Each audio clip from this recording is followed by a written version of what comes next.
आज का एजेंडा आप देख रहे हैं। फिर से पास या फेल की बात घर घर में होने वाली है। आपके बच्चे की पढ़ाई का पूरा पैटर्न बदलने वाला है। अब आपका बच्चा किसी भी क्लास में फेल हो सकता है। 26 मई को देश की नई शिक्षा नीति आने वाली है, जिसमें बच्चों को शुरू से ही पढ़ाई में रफ एंड टफ बनाने की तैयारी है। मतलब अगली क्लास में प्रमोशन के लिए हर क्लास में पास होना जरूरी होगा।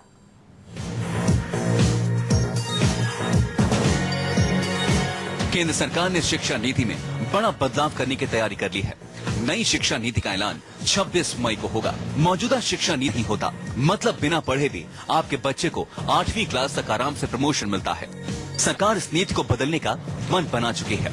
सरकार का मानना है कि मौजूदा शिक्षा नीति से छात्रों का भला कम और नुकसान ज्यादा हो रहा है। शिक्षा नीति बिल्कुल सही नहीं है, क्योंकि पहली से 8वीं तक फेल न करना बहुत गलत है। क्योंकि जब तक नींव पक्की नहीं होगी, जब तक इमारत कैसे खड़ी होगी, वो धराशायी हो जाएगी। इसी प्रकार बच्चों का है कि पहले नींवों को मजबूत किया जाए, और इसलिए इसके लिए आवश्यक है कि 5वीं और 8वीं में बोर्ड परीक्षा ली जाए, जिससे कि बच्चों का भविष्य खराब ना हो। पढ़ाई लिखाई पर स्मृति ईरानी का तूफानी फॉर्मूला। सरकार का मानना है कि नो डिटेंशन पॉलिसी की वजह से छात्र 9वीं क्लास में पास नहीं हो पा रहे हैं। कई राज्य सरकारों ने इस नीति को खत्म करने की मांग की है। सिर्फ दिल्ली में ही इस साल 1.5 लाख छात्र छात्राएं 9वीं क्लास में फेल हो गए। खुद छात्रों का भी मानना है कि 9वीं क्लास में अचानक पहाड़ जितना बोझ आ जाता है।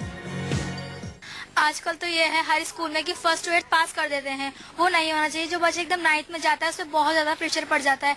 मैं भी 9th पास करी, आधे से ज्यादा बच्चा फेल है। छोटे छोटे बच्चे होते हैं, उनको फर्स्ट क्लास से 8 क्लास तक यूं ही पास कर देते हैं, लेकिन आगे जाके उनको फिर प्रॉब्लम होती है। फिर वो पढ़ाई पे इतना कॉन्सेंट्रेट नहीं कर पाते। तो इसलिए पढ़ाई के लिए शुरू से एजुकेशन तो जरूरी है। 8 तक जो पास होते हैं वो अपना तो मनमानी सी में आ जाते हैं, अपनी एकदम बिंदास होकर पास होने लग जाते हैं वापिस एकदम से। और क्या नाम है, फिर 10th में आते आते वो लटक जाते हैं, फिर उनको अफसोस होता है। ऐसा नहीं होना चाहिए, उनको एक्स्ट्रा क्लासेस देनी चाहिए। सरकार मौजूदा शिक्षा नीति में बदलाव का मन बना चुकी है। Central advisory board of education की मीटिंग में 17 राज्यों से आए शिक्षा मंत्रियों ने नो डिटेंशन पॉलिसी को खत्म करने की मांग रखी थी।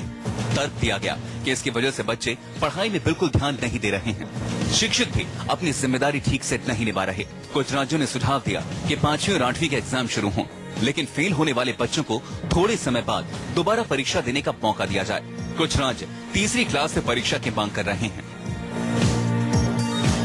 अगर एक बार 5वीं और 8वीं के एग्जाम शुरू हो जाते हैं तो 10वीं के बोर्ड के एग्जाम दोबारा शुरू होने की कवायद तेजी से शुरू होगी, क्योंकि ज्यादातर राज्य इसकी मांग कर रहे हैं। जयपुर से केजे श्रीवत्सन और दिल्ली से दिव्या अग्रवाल के साथ कुंदन सिंह की रिपोर्ट, न्यूज़ 24। और मौजूदा शिक्षा नीति पर सवाल उठ रहे हैं। ऐसे में हम आपसे एक सवाल पूछते हैं, क्योंकि आपकी राय सबसे ज्यादा मायने रखती है। सवाल आपके बच्चों के भविष्य का है। हमारा सवाल है, क्या 8वीं तक के बच्चों के लिए परीक्षा पास करना जरूरी होना चाहिए? अगर आपका जवाब हाँ है तो अपने मोबाइल पर टाइप करें एग्जाम स्पेस यस और हमें भेज दें। अपने स्क्रीन पर फ्लैश हो रहे नंबर्स 54242440 पर। अगर आपका जवाब नहीं है तो अपने मोबाइल पर टाइप करें एग्जाम स्पेस दें, नो लिख दें और भेज दें 54242440 पर। पूरे देश के लोगों की राय क्या है, हम आज शाम 5 बजे आपको बताएंगे। और एक ब्रेक हम ले रहे हैं। क्या गड्ढे से निकली है गंगा? इसी पर खास पेशकश ब्रेक के बाद।